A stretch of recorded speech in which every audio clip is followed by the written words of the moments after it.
Parashat Vaera. We're back. It's the 10 plague story. Here we go again. This is a fascinating perspective that I only just discovered this year.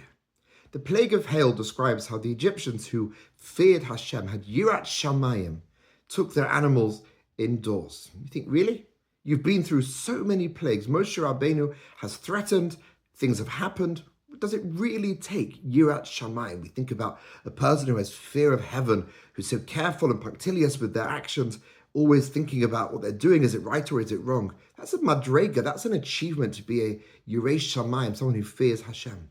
These Egyptians who had been devastated in all the previous plagues, did they really, just because they took their animals indoors, that makes you a yirat Shamayim? It makes you sensible, it makes you practical, it makes you someone who's realized things are happening in your country and it's not a joke, and therefore take the warnings of Moshe Rabbeinu seriously. Why should it be a spiritual achievement that the Torah points out? So here's an interesting perspective. I don't know how you've thought about the plague of hail. Perhaps we've all learned the Rashi that it was a mixture of fire and water, some strange creation. But the Torah text talks about the plague of hail will fall on your people, on your animals, on your fields. So where wouldn't it fall? If you take those words specifically as being an accurate description of the intent of where the hail will fall only on people, land, or animals, then presumably they won't fall on houses or structures. You can make that inference in the text. And therefore the suggestion is there wouldn't have been enough space in their homes to save their animals. But had they constructed a little shelter, some little rinky-dink little protection, then according to Moshe's own description of the plague, the plague would only fall on people, land, or animals, and it wouldn't fall on a shelter. They would be safe. And that's perhaps what's going on in this particular plague.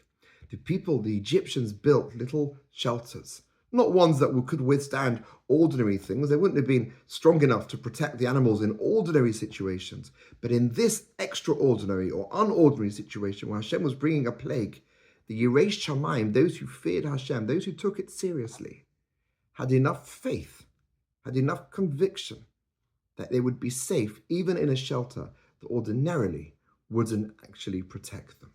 And therefore, on some level, that level of listening, even to that degree, the Torah rewards them with this description that they feared Hashem and that their animals and their belongings were safe. Think about ourselves. What in life do we miss? Do we justify actions? We always argue that we know better. We tend not to listen, not to pay attention. That seems to be the pattern of Jewish history. We forgot to listen to Hashem, or we justified why we could do it our way or do it in another way. Ultimately, life is better when we focus on the words of the Chachamim, our sages of the Torah, and live according with their dictates, and listen carefully to what they're saying. If the Egyptians are going to have yirat Shamayim, we must too as well. It should be a part of the avodah for this Shabbat, should be striving to listen more, be more attentive to what we're being taught, to the messages that we receive from those that understand the world today, those that can guide us. If they can do it, we must do it. Remember, we're going to be called in a few weeks' time, Mamlachet Kohanim v'Goy Kadosh, kingdom of priests in a holy nation. We've got to live up to that national aspiration, our national definition. Shabbat Shalom.